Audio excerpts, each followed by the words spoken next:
Good afternoon. It's Monday, the 14th of August, 2023, just after 1 o'clock. Welcome to UK Column News. I'm your host, Mike Robinson. Joining me today via video link, we have David Scott and Mark Anderson.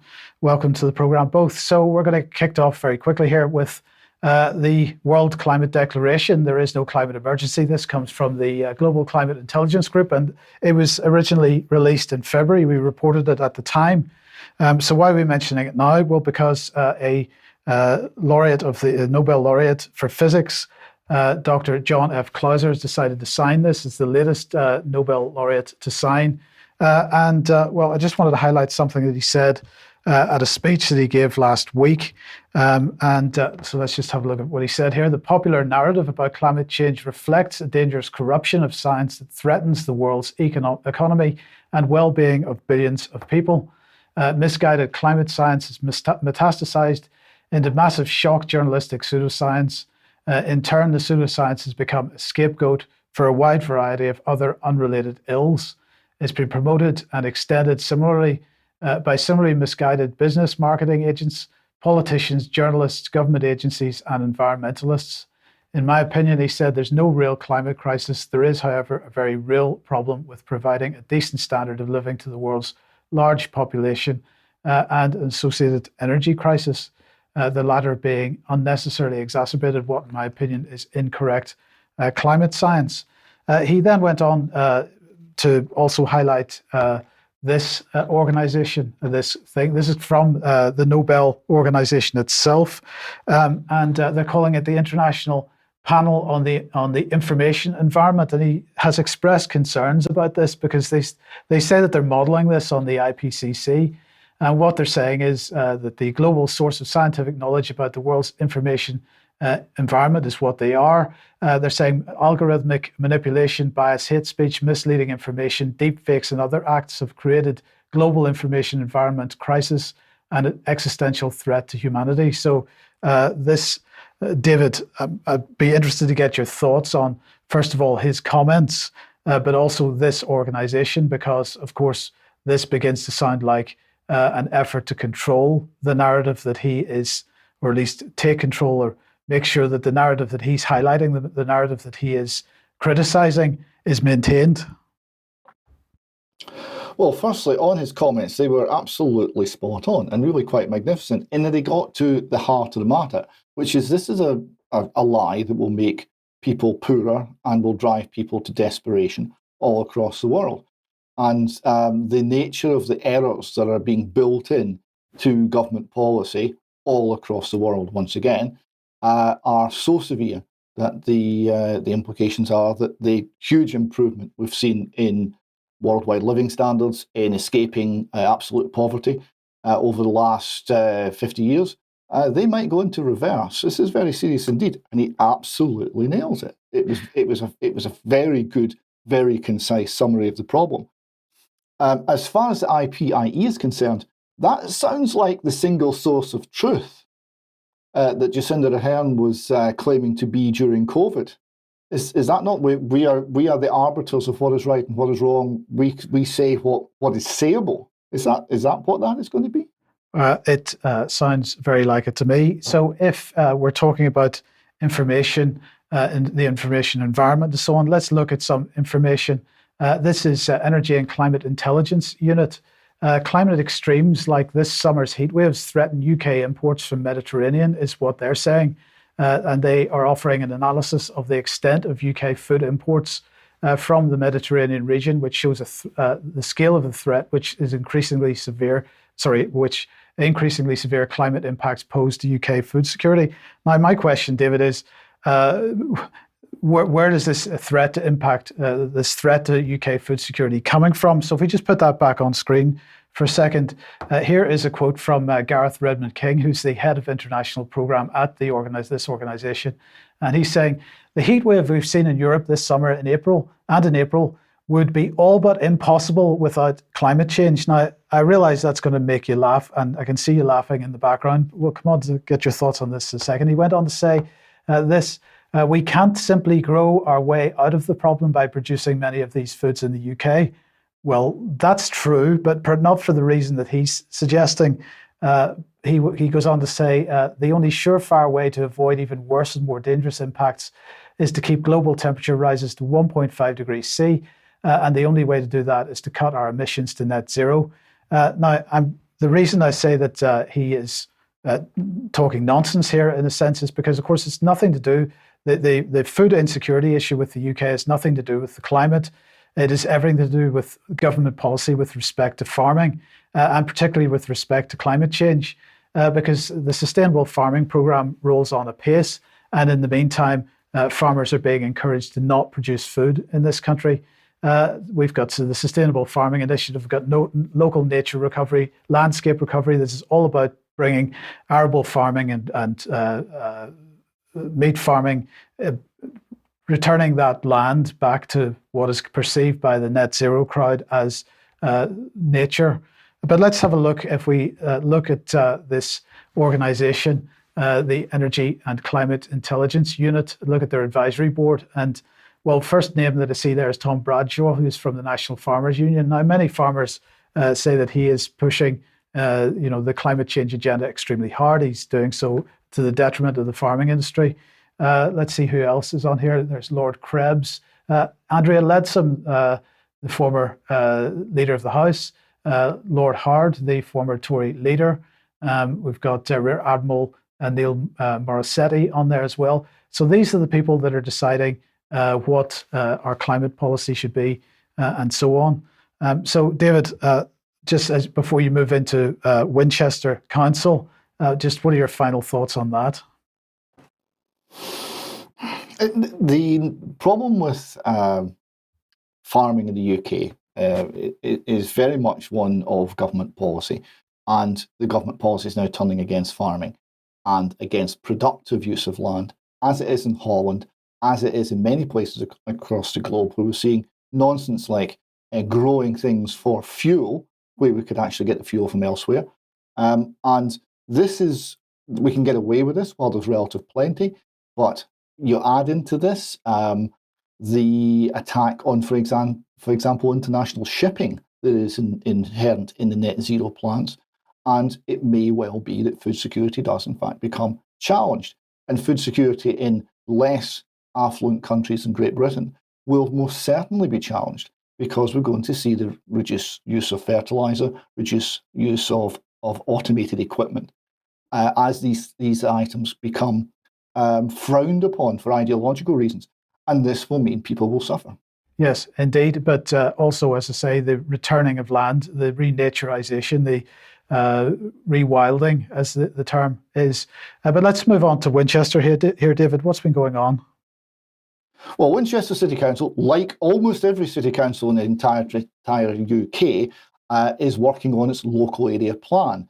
Here we see a slide, Winchester District Local Plan 2020 to 2040. It's emerging like the creature from the Black Lagoon, it would appear. And you see here all the various aspects of this that they're building into their local area plan. And this governs the planning. This is essentially planning law in the local environment, in the local area. Planning says everything's permitted apart from what's prohibited, but the local plan then comes along and says actually the opposite, that everything's prohibited apart from what's allowed in the local plan. So this defines what will happen in terms of development in the locality up to 2040. So it's extremely important. And of course, carbon and CO2 is at the very heart of this. So you see we have here, again from Winchester City Council, net zero carbon targets and the evidence base they're relying on. And if we delve into that a little bit, we'll see that they're looking to take carbon emissions, what they term carbon emissions, kilograms of CO2 is not carbon, but never mind, carbon emissions down for both semi-detached and detached houses to zero. And even on their calculations, you see the capital cost of those homes is going to go up by 5 or 6%. So that's not necessarily good news for people who want a roof over their heads. And we see also the other diagrams they're using, the route to net zero, which is very, very rapid. 80% of new homes by 2024 are meant to be net zero, and it's all meant to be done by 2030.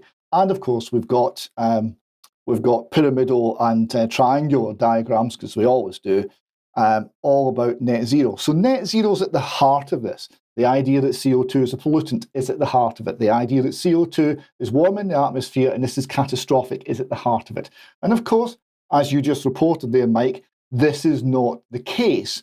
And many very well-informed people across the scientific and general community are calling this out as false. Now, here we have a video from Winchester Council of one local man standing up and sitting down, in fact, in front of the committee and putting forward a case. He only had 3 minutes and he did it extremely well, and he covered many vital points.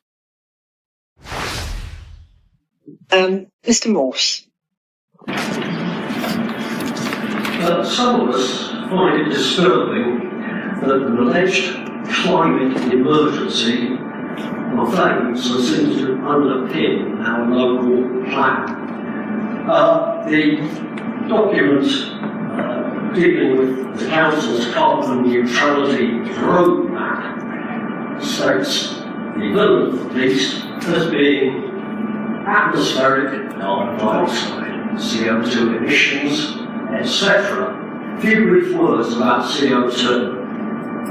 It is a trace gas currently making up 0.04% of our atmosphere. 96% of that is contributed by nature, not by man. It is an extremely low level historically on the planet, which is not good news for the planet or for nature, either way, since carbon dioxide is plant food in photosynthesis, and without it, not a single blade of grass would grow, nor the crops and foodstuffs, and not a single animal would live that we know life on Earth. The climate has never been driven by CO2. On the contrary, CO2 levels in the atmosphere follow warming. They do not precede it or cause it.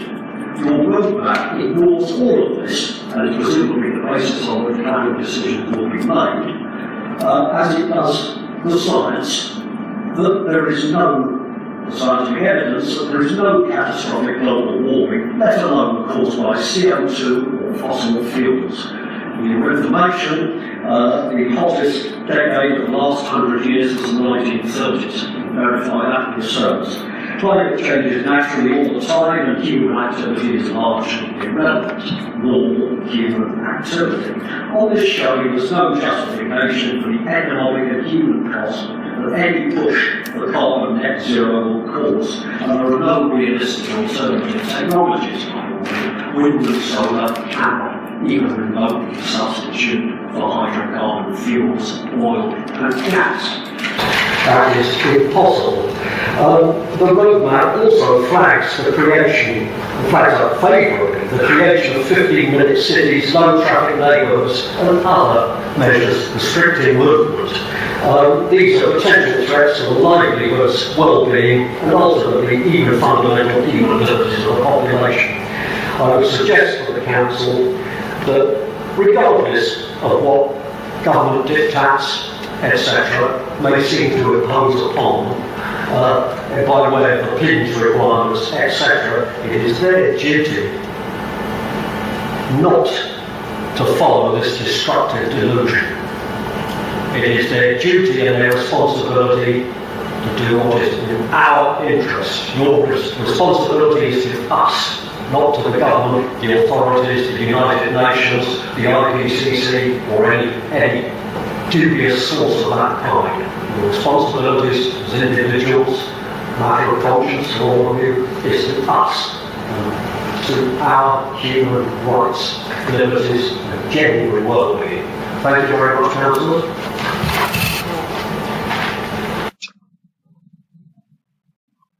Thank you very much, Mr. Morse. I think there are two schools of thought, and you obviously share a different one from the one that the City Council local plan holds at the current point. But thank you for your contribution. It's certainly worthwhile hearing. Thank you.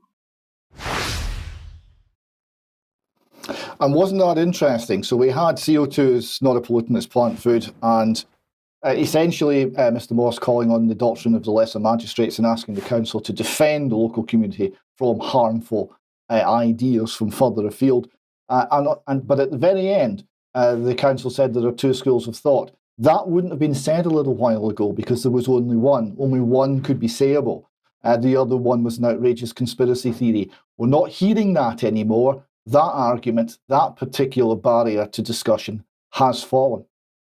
Yes, okay, thank you, David. Now we'll be talking a little bit more about the doctrine of the lesser magistrate shortly with Mark. But before we get to that, Mark, let's move on to the other big agenda item globally at the moment, which of course is the pandemic treaty.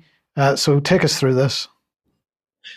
Yes, as I've been reporting, the World Pandemic Treaty and the associated international health regulations are being worked on in parallel at the WHO in Geneva. Lots of deadlines coming up, lots of things for our viewers to take note of, lots of reasons to contact your members of parliament. And here is a very important one, right down the bullseye here. We've talked about this before, that once local signatures in the UK cross the 100,000 threshold, the parliament, by their own statements and own stated policy, is supposed to have debates. And this petition that achieved that many signatures, we're looking at 103,012 at the last reading. This petition says, hold a parliamentary vote on whether to reject the amendments to the International Health Regulations of 2005. Those regs were created in the late 1960s, and they've been updating them as of late. And then moving on from there, this is just the nomenclature that's on that same website. That's a Parliament website. Parliament will consider this for a debate. Parliament considers all petitions that get more than 100,000 signatures for a debate, it says. But then it says the government responded as of the 4th of July, 2023, quote, we support targeted IHR amendments to ensure a suitable global framework to respond to international spread of disease. Parliament may scrutinize legislation relating to amendments accepted by the UK. So that's a bit non-committal and vague sounding, but that's basically how that's shaping up. Now here, we have another important part to add. I recently got on the WHO's press register for UK column, so now I can attend their press conferences virtually. And I've been trying to do that. Some of the timings are a little strange because it's in Switzerland, but on this last part, it covers another important aspect. This is a press release since I got on their registry. During their last meetings, the emergency committees advising the WHO's Director General, that's Tedros, on the COVID-19 and Mpox, monkeypox situation, expressed the views that that Tedros should issue standing recommendations provided under the IHR to address the long-term management of COVID and monkeypox, COVID-19 and monkeypox. The Director General decided that the issuance of standing recommendations for both diseases is warranted, and to that effect, in accordance with IHR provisions, is convening review committees tasked to provide their views and technical advice with respect to these proposed standing recommendations. These standing recommendations will cover the same period as the WHO's strategic plans, the COVID-19 Strategic Preparedness and Response Plan 2023 through 2025, and the Global Strategy for Elimination and Control of Monkeypox 2023 through 27. And this is important right here. Since entry into effect of the IHR in 2007, this is the first time that the Director General is issuing standing recommendations, the first time ever, which are intended to be implemented by state parties to the IHR. And I spoke to the LA-based sleuth on the WHO and all this stuff last night, James Roguski, and he said the standing recommendations are a way for the WHO apparatus that's working on this to kind of nudge everything along and get the momentum going the way they want, to get the nation states that are involved, the 194 member nation states of the WHO, to get them kind of in a mode or a pattern of implementation, so as to create a fait accompli, a foregone conclusion that most of the nation states will agree to the treaty and the changes to the IHR. So James sees some manipulation here, guys. And so that's the latest. I'll be going to more press conferences of the WHO virtually, and we'll see what else shapes up. But I would just add that viewers are going to want to call their members of parliament in the UK big time if they're concerned about this. Well, indeed, and we would encourage that, absolutely. Okay, let's move on then. If you like what the UK Column's doing, you'd like to support us, please head over to community.ukcolumn.org. Your membership is absolutely welcome and appreciated. Or you could pick something up at the UK Column shop, which is shop.ukcolumn.org. But please do share anything you find on the various platforms, especially ukcolumn.org and ukcolumnextracts.co.uk. And David, tomorrow we have an interview going out at 1 p.m. with Katie Hopkins. Yeah, not to be missed. This one, it covers, I think, the full emotional range. I think you could safely say, and it was very entertaining, very interesting, and I do hope people will join us for that. Brilliant. And then on Wednesday during the news, we're hoping to be joined by Professor Chris Flowers. I mean, we understand we will be joined by Professor Chris Flowers for the news program with Debbie. And just a little bit of background on him. Dr. Chris Flowers, a retired associate professor of radiology at the University of South Florida. He's also worked at other universities in radiology and biomedical imaging and so on. But he has been overseeing and coordinating 3,500 volunteer researchers analysing the released Pfizer and Moderna documents. And he is apparently coming back to the UK, would like to run a similar type of operation over here as well. So we'll hear from him on Wednesday, we expect. Now, we want to issue a quick correction, and that is that on last Monday's programme, Brian was covering the fact that the BBC had run an attack on Gemma O'Doherty and the Irish Light newspaper. The headline there being "Woman abused by paper which falsely said vaccine killed her son." Gemma wants us to clarify that, because we said that, we said it in those terms with the reading out what the BBC had said, but she wanted to make it absolutely clear that the Irish Light paper never said that the boy had died as a result of the vaccination. The paper had said that the boy had died suddenly, and had talked about other cases of sudden death, but hadn't attributed directly the death of the boy to the vaccine. Is that a fair assessment of what she had, the points that she had made, David? Yes, I mean, the Irish Light newspaper was saying what we were saying, which was there's been a huge increase in sudden deaths. This is unexplained. According to the mainstream narrative, no one knows, and then there's all these very strange suggestions that it's to do with climate change or what have you. There's all sorts of weird and wonderful suggestions as to why it's happening. And the one thing that's not looked at is the vaccination programme. And as I understand it, the Irish Light newspaper was making this point and pointing towards the vaccination programme as an area which may explain the increase in sudden deaths. And it appeared that the BBC is painting this in a false light. Gemma also gave us other information about some of the conduct of the BBC, and we think that's very interesting. We'll be looking into it, and we'll come back to our audience when we have more detail on that. But it seems the BBC are willing to take information from, shall we say, nefarious sources. Indeed. Okay, thank you for that. Now let's move on then to online safety. And at the end of last week, Michelle Donnellan, the Secretary of State for Science, Innovation and Tech, was on BBC Radio 4 talking about the current attack on end-to-end encryption in particular. And this has been the biggest argument as the online safety bill rolls through the House of Lords over the last couple of months. I, like you, she said, want my privacy because I don't want people reading my private messages.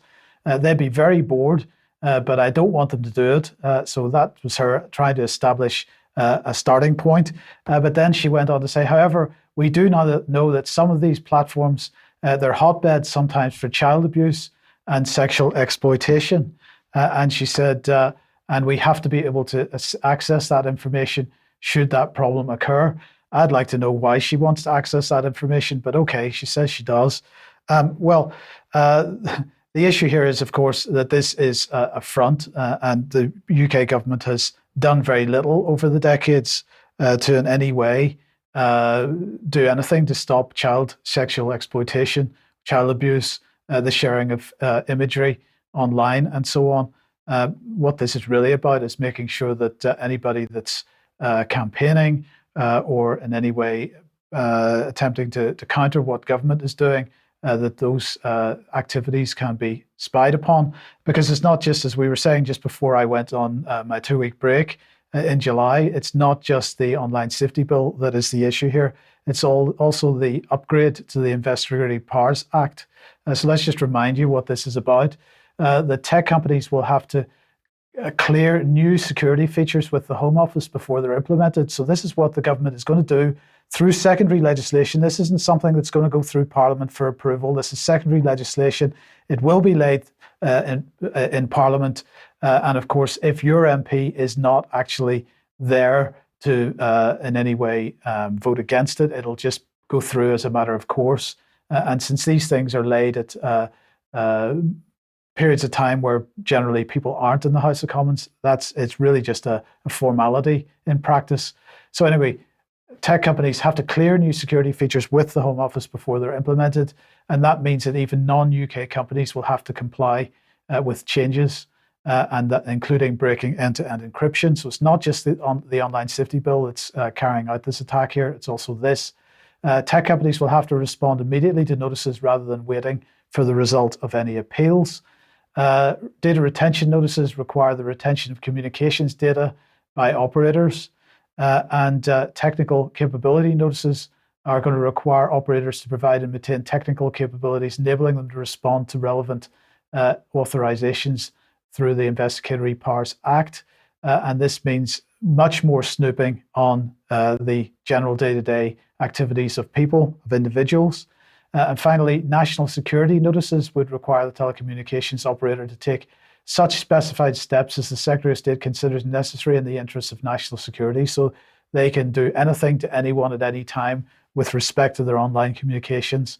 And all they have to do is yell national security. Finally, the Investigatory Powers Act also specifies that those persons in receipt of a notice or any person employed or engaged for the purposes of that person's business must not disclose the existence or contents of the notice to any other person without the permission of the Secretary of State. So this all happens in secret and you don't get to know about it. Now, we were pointing this out before in July because there was a consultation going on that ended on the 31st of July. I hope everybody got their information into that, and we will keep you posted on what the outcome of that consultation is. And finally, on the issue of online safety, I just want to make the point that Scott Ritter is the latest person to have his YouTube channel or his YouTube presence taken down by YouTube permanently. This is a tweet that he sent out on the 11th of August saying, "When it rains, it pours." The same day that YouTube deplatformed the Scott Ritter show, they deplatformed Ask the Inspector. This is a targeted effort by YouTube to remove/minimize my voice. And those are my guests and the people who took the time to ask probing questions about the pressing issues of the day. Those who are behind this should know you won't succeed. There's a vast social media world out there beyond YouTube. And for those voices who still use YouTube as the primary vector for your audience, consider this: conform or perish. If you're doing a geopolitical show and you're still platformed by YouTube, ask yourself why and be willing to live with the answer. More on this later. Don't know what your thoughts are on that, David. Well, it's very right. There's so many things are now prohibited by YouTube, and basically they silence the truth. And this is not what they were built to do, and this is not what their user base wants them to do. Ultimately, that will take them down. Indeed. Okay, thank you. Now, Mark, let's come back to the doctrine on the lesser magistrate. Yeah, I was glad to cover in person this past Saturday, August 12th, Matt Trewhella, who heads up that doctrine in terms of promoting its importance and its relevance. He's a pastor from Milwaukee, Wisconsin. I've talked about him before on this show. But going to this particular Lake James Christian Camp and Retreat Center in Angola was a very enjoyable experience. And there I am in that slide meeting Matt after his two speeches that day. One was entitled basically, "Where Have the Men Gone?" And the second address was about the doctrine of the lesser magistrates itself. And so we can move on from there. that shows Matt speaking. These are pictures I took to the left, and there's a host pastor, Bud Owen, from a nearby church. He introduced Matt. He's shown to the right there. Very nice. UK Column was very warmly welcomed there. And Mr. Owen, notably, is going to be sending a link to today's show to dozens, if not hundreds, of other members of area churches.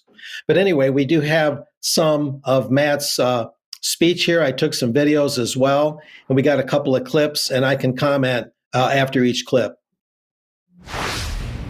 James Madison said, on the subject of an arbiter or umpire, there can be none external to the U.S. federal government more than the individual state. Our founders expected the states to interpose when evil was done by the federal beast. This has all been turned on its head now. Most of the states now function as what? Mere provinces of the federal beast. Mere implementation centers of unjust and immoral federal law, policy, and court opinion. Yeah, there he's talking about a very important aspect, and this hasn't been covered before specifically, but that suggests that the doctrine of the lesser magistrates, which says that when higher magistrates fail to do their duty or commit evil, it's up to the lesser or lower magistrates to interpose and stop the evil, correct the problem. And this is a worldview and a system that works very well at mitigating against tyranny. And that quote there about James Madison suggests that Madison saw the states as a primary way or the primary means, the primary actors to interpose when the federal government, which was just newly minted in those days, when that federal government would sooner or later abuse its powers. So it seems, again, and this is somewhat my interpretation of it, but it's pretty clear that the founding of America did include kind of an element of the lesser of the magistrates, doctrine of the lesser magistrates, rather. And the 10th Amendment kind of speaks to that too, where any powers not delegated to the federal government by the Constitution are reserved to the states and the people. So the 10th Amendment, the last amendment in the Bill of Rights, kind of helps buttress this doctrine. But we have another video clip that gets into another aspect, and this one is about pastors that are too supine and obedient to the almighty state. Constitution, they're to be opposed and resisted. And when they exceed the limits of the authority they possess, either by what is shown in the Word of God or by either of the constitutions, they are to be resisted. Understand, there was a churchman who said, if the governor tells me to put pinwheels on my head to go into the grocery store, I put pinwheels on my head. No, you don't. He's exceeded the limits of his authority. Men fought, bled, and died for the freedom we have. And who are we to so glibly walk in and throw it on the ground? Spitting on the blood that they shed for our freedom. Extremely important to understand these things. And it's extremely important that we understand them with Christian thought. And that's what the doctrine of the lesser magistrate is. And there he was talking about something that he criticized quite a bit, and that's the church in general. It's important to note that an important aspect of the doctrine of the lesser magistrates is to look at government not as just civil government with legislative, judicial, and executive, but to look at civil government alongside self-government, church government, and family government. And this is a way of thinking that's almost been lost in our world society, that government isn't just civil authorities who collect taxes and have the badges and the guns. It's our families, it's ourselves in the way we conduct ourselves, and through our church and through spiritual matters, not purely material matters. This is what adds harmony and balance to society, Matt contends. And it's a pretty strong message that's resonating with more and more and more people. So Matt had a lot to say about pastors that were, you might say, goose-stepping to the COVID tune during the COVIDocracy, during the clampdown, and how the church is really, really abdicating its role to call out the abuses by civil government, et cetera, including mitigating against the abortion industry, where that was handed back to the states when Roe v. Wade was overturned. And yet many of the states are still allowing what Matt termed a widespread slaughter that's still happening. And he lamented that, as did the 100 plus attendees at the retreat that I covered. And one other item on this, maybe there's two here, but one other one is that the states that are really implementing the doctrine of the lesser magistrates include Michigan, Illinois, Ohio, and now Massachusetts. And this item here, I'll just kind of cherry pick it. Like Illinois, Michigan, and Oregon, that's another one, the state legislature and the governor of Massachusetts has introduced a bill which tramples upon the Second Amendment of the right to keep and bear arms. The bill HD 4420 is a tyrant's paradise. This is according to Matt's website, defytyrants.com. The bill is designed to turn law-abiding citizens into criminals, but the WARE, W-A-R-E, Massachusetts Police Department is interposing. They are fighting. They are doing the duty of the lesser magistrates. When the bill was introduced, they were the first to issue a statement calling on the citizens to take action against this lawless attack upon their God-given rights. And here's the key, and this happens a lot, and now other police departments are following suit and issuing similar declarations and statements. The WARE Department statement declares, in part, we recognize that the right to bear arms is a fundamental aspect of our nation's history, an essential component of personal and collective security. Important words.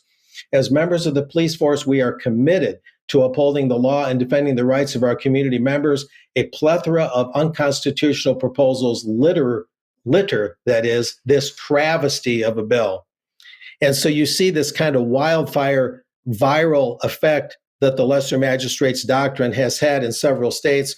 We've talked about Lapeer County, Michigan, Ottawa County, Michigan, where people that practice this doctrine are now elected to the county boards in those areas, and it's having an amazing effect, as I've mentioned. And that's essentially it. It was a very, very well-received pair of speeches by Mr. Truella, and people they came across as very committed to learning more and implementing what Matt spoke about. So this is a movement that bears a lot of watching, and I think amazing things are going to happen from this, from what I've seen so far. Okay, thanks, Mark. And I'll just mention that on Wednesday, I think we'll probably be we're covering the fact that the local authorities on the UK are going to be given more opportunity to raise money for themselves, not just through council tax. So that just makes the doctrine of the lesser magistrate, David, even more important. But let's move on to rich men north of Richmond. Yeah, so people say we don't have good news on UK Column. Well, today we do, lots of it. We've got Dr. John Causer calling out pseudoscience on climate change. We've got the doctrine of the lesser magistrates being proclaimed on both sides of the Atlantic. And we have this. This is a viral hit from a man called Oliver Anthony. And basically, he posted a YouTube video on August the 7th, a performance of his song, Rich Men North of Richmond. The first song he'd ever recorded on a real microphone and a real camera, not just on his cell phone. It's gone viral and it's been a massive, massive hit. We have here Fox News describes it as a blue-collar political anthem. The left obviously don't like the blue-collar workers at all anymore, so Rolling Stone calls it right-wing influencers just found their favourite country song, and comments that he blasts high taxes and obese people on welfare. Well, he does a lot more besides that. And they say he even appears to allude to Jeffrey Epstein. No, he doesn't appear to do anything. He absolutely skewers that one. And we have a short clip and we'll play the full song in extra. It's a damn shame what the world's gotten to for people like me, people like you. Wish I could just wake up and it not be true, but it is. Oh, it is living in the new world with an whole soul. These rich men north of Richmond, Lord knows they all just wanna have total control. Wanna know what you think, wanna know what you do, and they don't think you know, but I know that you do. 'Cause your dollar ain't shit, and it's taxed to no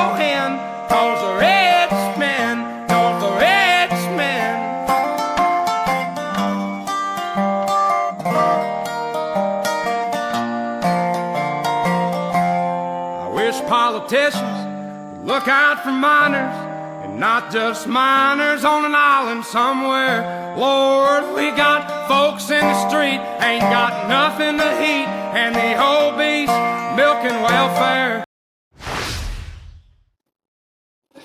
And it's a wonderful song. We'll talk about it extensively in Extra.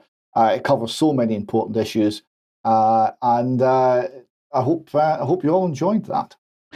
Okay, thanks, David. Now, let's move on just quickly to Ukraine and more about this sort of media coverage, because obviously the counteroffensive isn't going so well. But let's bring the Messenger News up first of all and look at how they're describing things. So this is from the United States, and they're saying Ukraine is losing US weapons on the battlefield.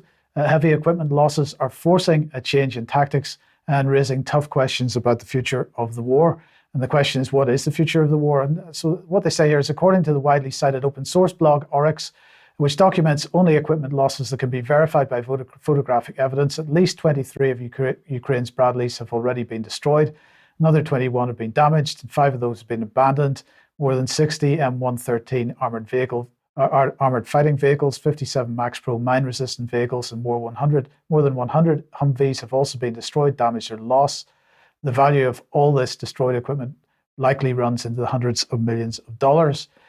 They say the high rate of destruction has come as a result of heavily fortified Russian defensive positions, including vast fields of mines. And in contrast, in the early days of the war, Russia's tactics have also become more innovative and effective. The Russians have been making particularly effective use of Ka-52 Alligator attack helicopters to strike Ukraine's vehicles and tanks. So that's the view from the Messenger on the western side of the Atlantic. Here is the Times, however, and their headline is, Ukraine is winning the war with Russia, but it won't be over by Christmas. So Western weapons mean the Russians are outgunned and Putin is dithering, but Zelensky's counteroffensive remains grindingly slow. So what are they saying? They're saying the Ukrainians acknowledge that the counteroffensive has not gone to plan, and they've not made the progress they hoped for or expected. It does not mean the counteroffensive has failed, as territory has been liberated and Russian forces seriously degraded. A month or two remains in which Ukraine could yet achieve a breakthrough. November is when the winter rains in the southern Zaporozhye region really start to make conditions difficult. And it goes on to say, that said, the Ukrainians still hold the initiative. They are, by any meaningful measure, winning, according to the Times. They have, for example, kept the Russians spread across a wide front and used their new long-range firepower and their capability to move more quickly from finding to hitting targets to degrade their enemies' all-important supply dumps and artillery. According to their own figures, in the last couple of months, they've been destroying perhaps 25 Russian artillery pieces a day.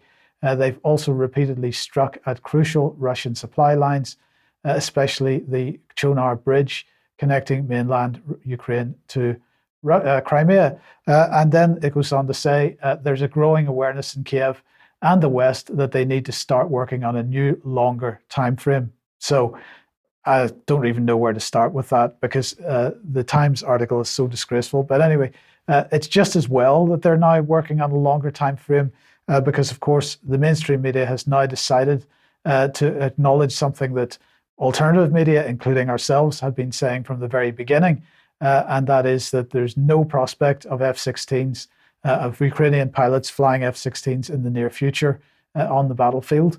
So this is a Washington Post from a few days ago, saying F-16 training for Ukrainian pilots faces delays and uncertainty, and Kiev wants US-made fighter jets as fast as possible, but the first pilots to undergo training probably won't be ready to fly them until next summer. So David, mainstream media is struggling with the current situation because clearly the picture is pretty bleak, but the Times demonstrates that no matter how bleak it gets, they can find the words to make it seem like Ukraine's still winning. But at least they're acknowledging, I suppose, that this is not going to end anytime soon. Yeah, it's going to be a long war. Started in 2014. It's a very long war. And we're looking at something that's going to be similar in length to the Second World War, are we? Is that really the plan? Is that really in the best interest of the Ukrainian people, the Russian people, or anybody? apart from the military-industrial complex? I think not. This again shows the empty heart at the in the political sphere in the Ukraine and in the West, in that there is still not a word calling for peace. Indeed. Okay, Mark, let's move on then to education. Ties into Matt Truella's presentation on the doctrine of the lesser magistrates in a sort of tangential way. This headline from Fortune, it's not just the office people don't want to go to, kind of an odd headline. It's not just the office people don't want to go to. COVID looks to have permanently severed something as school attendance plummets and keeps dropping. And many people highly critical of the U.S. public school system are basically saying amen to this because that school system, like the legacy media here, and of course much of this is around the world, has been a major instigator in turning education into indoctrination. And that became much more amplified during COVID. Here's a little bit of data that'll round out today's report. Across the country, students have been absent at record rates since the schools reopened during the pandemic.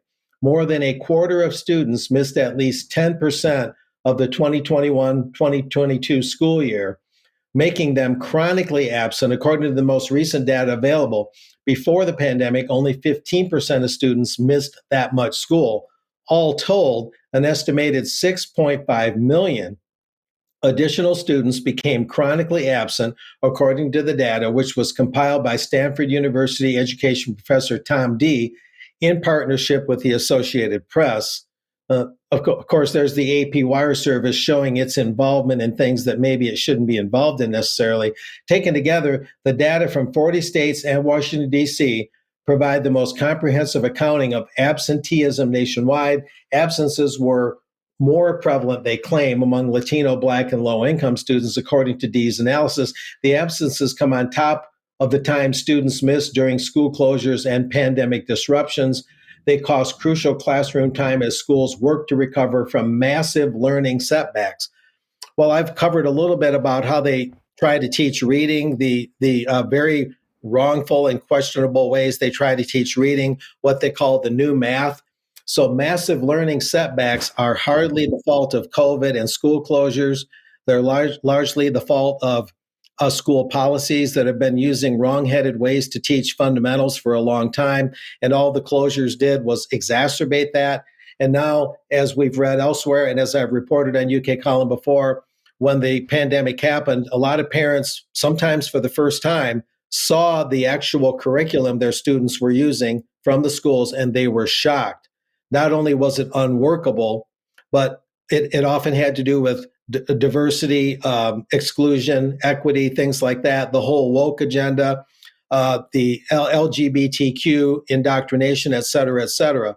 So what we're really seeing is the public school system, at least in the States, coming apart. And COVID did us an ironic favor in taking the mask off that system. And now maybe you might say the market will correct itself as more and more people who never before considered homeschooling might now consider it. And that will actually accent, you might say, the freedom movement in the United States that the doctrine of the lesser magistrates is kind of taking the lead on. So all told, this is good news, even though it's a bumpy road along the way. Okay, thank you, Mark. And David, let's move on to what's going on in the movies. Well, more good news. So we have here the release date for Sound of Freedom, which is a film directed by Mel Gibson. And it's about the fight against child sex trafficking. And this takes us into areas that the powers that shouldn't be may not wish us to go. This has been released and has been a huge success in the States, and it's released in the UK and Ireland on the 1st of September. And we've also got another upcoming film I want to talk about. This is The Jones Plantation. The description for this says you can control a man with brute violence, but you can never truly own a man until he's convinced that your word is law and obedience is a virtue. This is a film destined to be a cult a cult classic, and at the forefront of American dissident cinema. Now, I know what you're thinking. I didn't think there was any American dissident cinema. Well, there is now, and we have a trailer. You can control a man for a period with brute violence, but you cannot truly own a man unless he thinks your word is law and that he must obey, and is virtuous for doing so. We are losing money. A little more every month that goes by with no end in sight. And they can sense weakness, and they are gonna smell blood like a gator to chum. They're gonna kill us both. Mr. Scott said this man is a miracle worker. I think he can help us. You're a Nick? Good people, good people. My name is Mr. Smith. As of this very moment, you are now all free. Free at last. From now on, we are all in this together. This plantation will run on equality. I have created something called Jones Plantation Credits. We're gonna keep them up to their ears in debt. Jimmy Jack will now be in charge of our new security team to protect this plantation and to serve all of you. You two are gonna have a little contest to see who can win the hearts and minds of the human livestock out there. Bo Jones! Most people are weak-minded to wield real power. You must be willing to do what most consider unthinkable. What most people consider to be unthinkable is that men like you even exist. That's our greatest advantage. As free people, we work together for mutual benefits, letting our love and loyalty to Jones Plantation. We are not free. I ain't no slave. They have tricked you into thinking that choosing your own master is the same as being free. You offer them a truth that they don't want. They want to feel safe. There's a dark thing going on this plantation. Every man deserves freedom, but freedom isn't free. I'm Nathaniel Jones, and I approve this message. God bless you, and God bless this glorious...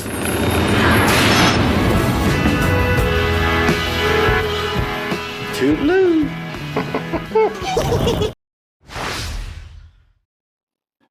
So I don't have a release date for that yet, but that looks excellent, and it looks to ask all the questions we should be asking. Yes, I think we probably should talk about a little bit more about that during Extra, David. So cool. Let's move on. I just wanted to get your thoughts very briefly on this. Now, last year, the European Union External Action Service, which is their embryonic foreign office, if you want to think of it in that way, the diplomatic service of the European Union is how they describe it. They started a summer course called Quo Vadis Europa. And last year they talked about it being the birth of geopolitical Europe. So I just thought we would run through the topics for this year's Quo Vadis Europa, which is taking place in Santander between the 21st and 25th of August. It's a summer course, so let's have a look at the topics that they're teaching people about. First of all, the European Union and the face of war and peace in Ukraine. Well, of course, they'll be talking about that. Not too much about the peace bit, perhaps. But anyway, let's move on. The next thing is all about EU support for Ukraine. So far, so good. These are pretty much what you would expect. But then we get into stuff that we've been talking about for quite some time. But enlargement and neighborhood, David, the Eastern neighborhood in particular. So the Western Balkans becoming or getting on their way towards the European Union, because the European Union is expansionist and it's heading eastwards. And of course, Ukraine is absolutely on its target list of countries. Another one looking east, this time, of course, we've got to make sure we've got an enemy. So the EU vis-a-vis Russia and its alliance with China. Stick with China here, because the EU is concerned about being in the face of China's emergency. And so on. Europe as a geopolitical actor in security and defense. And of course, this is about defense union, but also Africa also about defense union, because David, if you remember a couple of years ago, Ursula von der Leyen saying that, Africa is not the place for NATO. Really, that's where European defense union is a key part of global infrastructure. And then we've got the construction of a political Europe in the face of the fragmentation of the global system. And I thought this was an interesting one because they're certainly recognizing that the global system is fragmenting. I think there's a lot of pressure on the European Union itself and quite a bit of danger that it might fragment. And they're clearly wanting to address that. But I just wanted to get briefly your thoughts, bearing in mind I'm hijacking you because you haven't seen that before, on the choice of topics for the future direction of Europe. Well, if anyone's been watching the UK column for the last few years, that's exactly what we would have predicted. The first time we ever had music closing the UK column news, it was Lily Marlene. It was we were talking about the European southern neighbourhood and the military moves were being made by von der Leyen and a certain Mr. Tony Blair to protect Europe from Africans by essentially deploying military forces into North Africa. And we were talking about the Deutsche Afrika Korps 2.0, and we finished with Lily Marlene. That was about 4 or 5 years ago.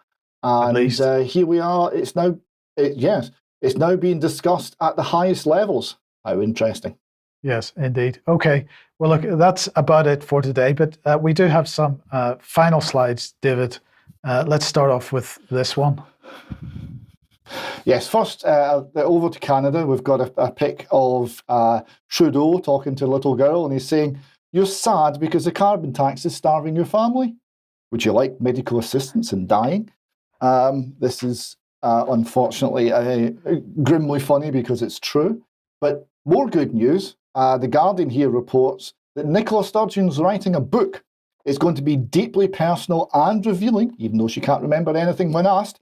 And it's to be published in 2025. There was 9 bids, and Macmillan won it. And Sturgeon told BBC Radio 4 she would almost certainly write an autobiography, even if it was just for therapy, just for myself. Well, that's unusual. Now, it's not got a title yet. No title's been published. However, Scottish political Twitter has come to the rescue, and they have got a title for Nicola. So the suggestion is the autobiography is going to be called Mein Campervan by Nicola Sturgeon. Yes, brilliant. Well, I mean, what can we say to that? Thank you very much, David. Right, that is all we have time for today. We will be back in 10 minutes or so for some extra if you're a UK Column member. I want to say thank you once again to everybody that has been supporting us over the days, weeks, and months. And we'll see you in a few minutes for extra. Otherwise, we'll see you on Wednesday. Don't forget the Katie Hopkins interview at 1 p.m.